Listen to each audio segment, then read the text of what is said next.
во најголемата популарност.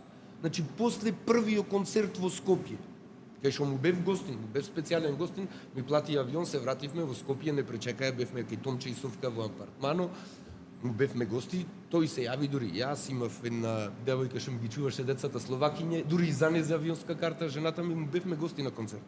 Испијавме кај Томче и Совка. Најуспешниот, значи првиот концерт беше на стадионот, на градски стадион во Скопје, беше преубав. После тоа го донесовме во Швајцарија. Дојде во Швајцарија после тој концерт.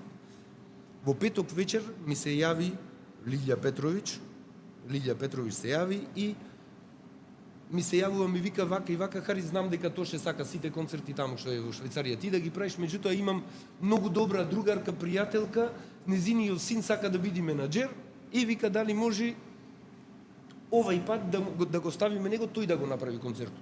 Викам, нема проблем, дајте му го, нека го прави концертот.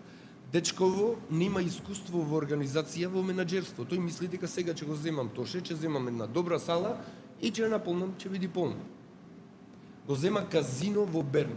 Казиното во Берн, самата сала кошта 10.000 франкови за еден ден изнајмување.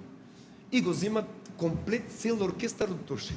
Прв пат Тоше гостува во Швајцарија со цел оркестар. Вика, и јас сакам да работам професионално. Тоше со цел оркестар, Тоше доаѓа. 20 влезници продадени. На најголемата популарност на Тоше. 20 влезници. Значи не е важно само името, важно е и кој организира, каде организира, во каков момент организира. Треба да ги знаеш еден куп работи за да биде еден концерт успешен. Со 20 влезници Тоше има поминато. Значи не можеш да ставиш на тацна секој момент, е зависен, може околу тебе да имало 100 концерти овона.